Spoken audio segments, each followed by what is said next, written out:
I see quite a few people in here calling me a duck. I'm a duck. Call me a duck. Call me a chicken.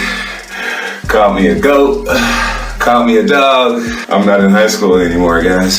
A grown man out here chasing his dreams. It's funny that we really live in a world where being called a duck should affect me. I got people in the chat calling me a duck.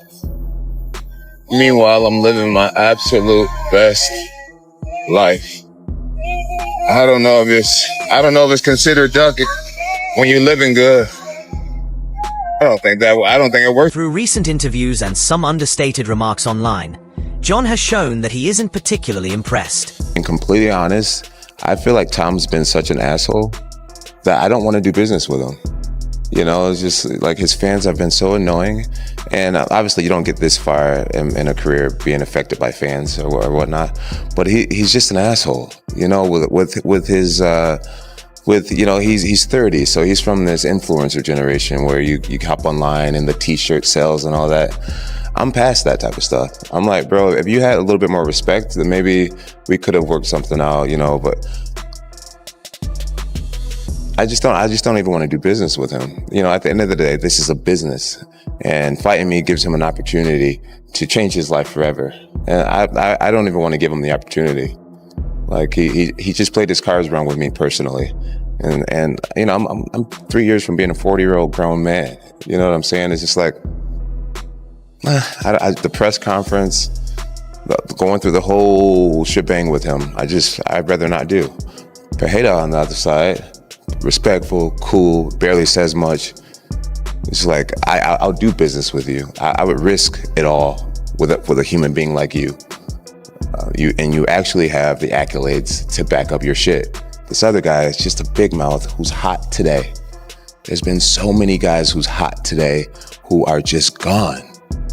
You know, Sergey was in the same position not too long ago. Now he's starting to fall off already. I've just been around this sport too long to give a big mouth who's hot today the opportunity. For Jon, it's not Tom's record, his fan base, or even the notion that Aspinall deserves a shot at the GOAT that gets him fired up.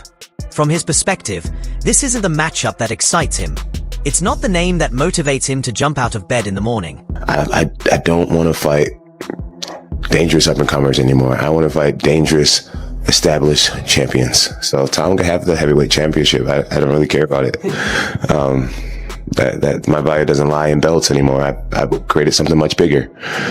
I want prayer. This is certainly not the type of opponent he sees as enhancing his legacy. In fact, from what we can tell, Jon seems to treat the entire Aspinall situation with a bit of amusement. Okay, so I feel like narratives have been created that just truly aren't there. You can't duck a man that you were never scheduled to fight. It's like saying you got turned down by a girl who you never even hit on. You know what I'm saying? It's like me and Dana and Hunter have never sat down and talked about Tom Aspinall. He's never been on my radar. I mean, just a moment ago, it was him and Sergey that was fighting. And Sergey could be in this position right now, and I would still be in the same place. I've beat people my whole career, and once I beat them, like the show just goes on. Like I get that Tom is an exciting fighter. I get that finally, after 16 years, we found somebody who's 7 years younger than me and 30 pounds bigger than me. Like, we finally found someone who may give me a great challenge. And everyone wants to see it so bad. But for me, it's like, what is it? What's in it for me? And that's where tensions are heating up. Many in the MMA world, along with a growing number of fans, feel that Jon's dismissive attitude is beginning to seem less like a tactic and more like he's just avoiding the fight. Jon Jones' legacy is intact, and all the stuff he's saying has been this story that's been going on and on and on and on. But this one I could understand why it may have upset people, triggered people. Did you guys see on his IG Live, he was talking about the accusations that he is a duck, that he's ducking Tom Aspinall. Look, he's doing this reality show with Nathan Diaz in Russia, and I'm told that the money is just absurd. It's astronomical, get paid, well-deserved, both legends of the game. I totally understand it. But here's the part that I very much disagree with him. It's not about you, Jon. It's not about you. It's not about your life. It's not about your story. If you want to enjoy your life, if you want to be a part of a reality show, if you want to take that money and delay things and hold someone else's dreams back from becoming a reality, that is ducking. That is ducking, because there is a time-honored tradition in this business, in the sport, in combat sports, in fight sports, in sports period, that the whole thing has to move along. It's not about your story. It's a massive pain in the arse, really. So it's, you know, Tom's just staying fit, and we're putting different things into his game and everybody's game, I suppose, that comes. But it would be really nice, because he's a fighter, to have a fight. You know, he's had 3 fights that have lasted a minute apiece, the last 3 fights. And it is what it is, but we could do with more fights. And it's nice to train for somebody, because otherwise it's just like I've done for a long, long time. Just go to the gym every day and train. I'd like to go with a purpose. And this is living. And you need to be making money from your living, especially while you're fit and healthy, rather than sitting on your ass and just turning up for training all the time. How's it for you as well, from a coach perspective? Well, if I'm talking from purely a coach, then I'm not getting paid, because Tom's not getting paid. And it's not just about money, it's about, you want your fighters to have fights when they're fit to fight. And he's not having fights. And it's frustrating, but what do? You just come and do what you do. Just carry on doing it. Do you understand why fans are frustrated as well? Yeah, of course I do. Yeah. Stupid. But I have no idea the reason why the UFC don't really want Tom to fight anybody else other than Jon Jones. And, you know, they're saying, stay tuned. That's the message they wanted Tom to give out to people. And we had the meeting with Hunter. And they're going to try and fix the fight with Jon Jones. But we're still in April now. Still waiting for this guy to say, I'll have a fight or I'll not have a fight. And I don't really understand that.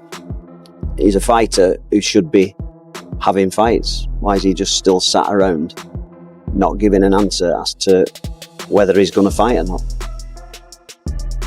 Tom's done all he can do. You know, he's fought in the middle of the night to defend an interim. He fought for an interim because the fight was on for him to do an interim, and he couldn't turn it down.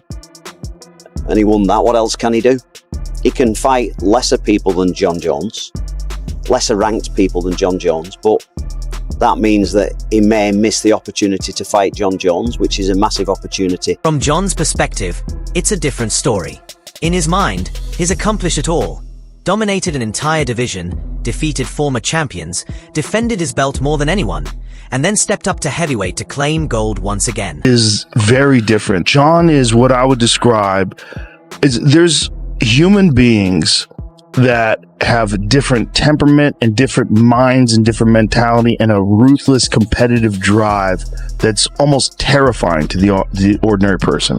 That's Jon Jones. Jon Jones is a bad guy who's trying to be a good guy.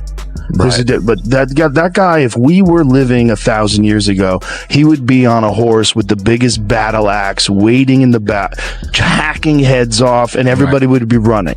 And those people have always existed. These dominators have always existed. Yeah. But Jon is like a genuinely sensitive, intelligent guy who's trying to do the right thing. But he's a fucking conqueror. He's a fucking conqueror. That's the thing that's inside of him that leads him to be the GOAT. And without that, you don't get there. When Jon Jones won that title at 23, it's just been destruction of everyone ever since. Never ducked anybody, fought all the best, destroyed everybody, dominated his division, went up to heavyweight, dominates at heavyweight. So why? He's just the greatest of all time. He's 37 years old and he's still the greatest. So when Jon looks at Aspinall, someone with just a few UFC fights and no major headline wins, he sees a fighter who, in his eyes, hasn't yet earned that kind of recognition. Behind the scenes, Jon has reportedly described Aspinall's career as underwhelming, even going so far as to call it embarrassing compared to his own. That's strong language, and it's fueling a budding rivalry that's starting to get personal. Jon doesn't view Tom Aspinall as a path to greatness. He sees a risk with little upside. A young, hungry fighter with knockout power and quick hands, but no major draw, no legacy, and nothing that beating him would add to Jon's own name. And of course, it's been pretty interesting all the stuff that Jon Jones has been saying to the media this week, and I'm sure there's more to come, but check out these. You're beating guys who aren't even champions, and you consider yourself a champion. He's not a champion. So Jon said I need to fight more champions, but this is the problem I've got. Jon is the champion, and he won't fight me. And he says that he won't fight me because it's too much of a gamble. Aspinall to me is no difference than an Owen St. Prude or Dominic Reyes or Anthony Smith, being like just another up and comer that's exciting right now. And I'm not into gambling my legacy for what's exciting. And Jon, if you're not into gambling your legacy, that to me sounds like you're scared of losing against me. See, I think pound for pound, and we won't ever find out. I think Tom Aspinall is the best. I think Tom, who knows? I think Tom beats him. Who knows if Jon beats him?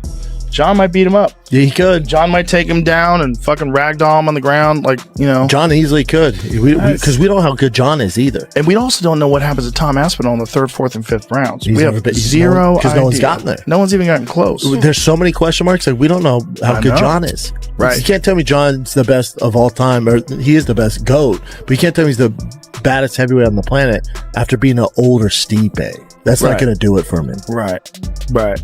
Aspinall looks fucking good, and he's in his prime. Yeah, but Cyril Gane almost beat Francis. I know you can say the thing about the knee, and Jones just smoked him. Went right through. We also didn't know fucking Cyril Gane was a fucking 3-stripe white belt. That's new. And that's the issue. While Jon views it purely through the lens of legacy, the rest of the MMA world has a very different perspective. They see Tom Aspinall as the most dangerous fighter in the division today. An idea. He was the one who delayed till Francis was out the fucking door. He could have fought Francis a long time ago. If he'd just taken the chance of going up the heavyweight earlier, we could have had him versus a prime Cain Velasquez. Cain Velasquez was 240. Jon Jones is 260, 265. And you're telling me Cain Velasquez was too big for him? What a load of shit. Stipe Miocic could have fought him in his prime, another one who was no bigger than Jon Jones. So when he's giving it the big and being like, oh, well, people always think someone's going to come and dethrone me. And yeah, I get the narrative. That was the way at light heavyweight. There was always that next guy coming up. But you ain't never fought an animal like Tom Aspinall, who is as quick on his feet, who has the speed that he does at 260 pounds, who has the heavy hands that he does. You have never been in there with a beast like that. It's just not happened. I'm not saying that means Aspinall wins, but for people to do the Tyson Fury thing of going, oh, well, he's always won, so therefore he always will win. Jon Jones or Tom Aspinall. So if you don't know MMA world, sorry to bore you, but Tom Aspinall is UFC's #1 right now. Jon Jones is, he's seen as the best MMA fighter on the planet. Dana White's got a massive for him, says he's unbeatable. Honestly, I think if you put Jon Jones and Tom Aspinall in a room and said one man leaves, I think Tom Aspinall leaves that room. I genuinely do. I think Jon Jones, I mean, I can't badmouth the guy. He's got an amazing record, but he's definitely ducking Tom Aspinall, 100%. And I think he's even said he doesn't want to fight Tom Aspinall after his next fight. He's pretty much going to retire after this fight, so he's ducking Tom Aspinall. I mean, he can say what he wants, but actions speak louder than words. So there we go. Anyway, the answer to that question is Tom Aspinall. Tom Aspinall is kicking Jon Jones. Aspinall moves with the speed of a middleweight, finishes fights with pinpoint accuracy, and has already taken out top contenders in devastating fashion. The longer this standoff continues, the more fans begin to think that Jon isn't just being selective, he's being strategic, carefully plotting his next move, holding onto the belt, and avoiding the one fighter who could threaten everything he's built. This is the only sport in the world you can have somebody hold your career back. Yep. I've been almost a year inactive with no prospects of anything. Just be ready, and we'll just let you know. Yeah. And that's kind of difficult, like mentally, to. Oh yeah. This is the fight against Jon Jones. Like, not the fight is another thing. Yeah. This is the tricky bit where I really have to stay switched on, stay motivated, and I'm trying my best. I'm trying. It's tough. As you said a minute ago, no one really knows what's going on behind the scenes apart from me. Exactly. You're in the office cooking. I train all the time anyway. Just because I've not got a fight doesn't mean I don't train. Like, I honestly can see Jon's point of view. I get it. Yep. I get it. It's just about the title for me. Yep. I just want the title, that's it. Yep. Does nothing else really matter. So You're like, let me do my thing. Let me fight. I just want to fight. And I think that's the respectful way to go about it. It's like, you don't care if it's Jon, and it's no disrespect to Jon, it's no disrespect to anybody out there. You're just trying to fight. Yep. I just want to fight. Yep. But from Jon's perspective, he doesn't need to fight anyone. He's already proven himself. He isn't chasing rankings or seeking respect. He is the respect. If the UFC or the fans want him to risk it all for someone who doesn't sell pay-per-views, lacks a global fan base, and hasn't even headlined at Madison Square Garden, he's simply not interested. Is Jon Jones scared to fight you? Yes, absolutely. I mean, the thing with Jon is conning the public, man. Whoa. And Logan Paul, it's his favorite fighter. Yeah. Oh, is it really? Well, yeah. Listen. I mean, he's definitely top three. He's definitely top three. Absolutely. I'm not disputing that he's an amazing fighter. I think the fact that he didn't want to fight Ngannou for 3 years, and now he's not wanting to fight me for over a year. And he just, the way he manipulates the media and the public is super smart. I'm not taking anything away from him. But do I think he's scared to take the tough fights at this stage in his career? Absolutely. Can you understand that? Absolutely. Yeah, I can. You can empathize with that? I respect it. But if you're going to ask me the straight up question, is Jon Jones afraid to fight me? The honest answer would be yes. Well, is regardless. And it really brings up a bigger question. Does being the GOAT mean you have to take on every challenger? Or can you pick your battles once your legacy is already secured? Right now, Tom Aspinall is the one who wants the fight more than anything. There's nowhere to go for Johnny. He either has to fight me or retire now. If he does retire, everyone knows that he will have been avoiding me. I want to fight. Absolutely, I want to fight. If that's against Jon Jones or not. I'm just waiting on a date, man. Dana White's come out this week and said that Jon Jones is happy to do it. I've been in the rooms with the UFC and they've told me it's happening. I'm not chasing Jon Jones. The reason I want to fight Jon Jones is because he's got the belt. He's #1 heavyweight walking around the planet Earth. But we need to find out who the guy is. If it's not Jon Jones, get out of the way. I'll fight someone else. Happy. But Jon Jones isn't budging.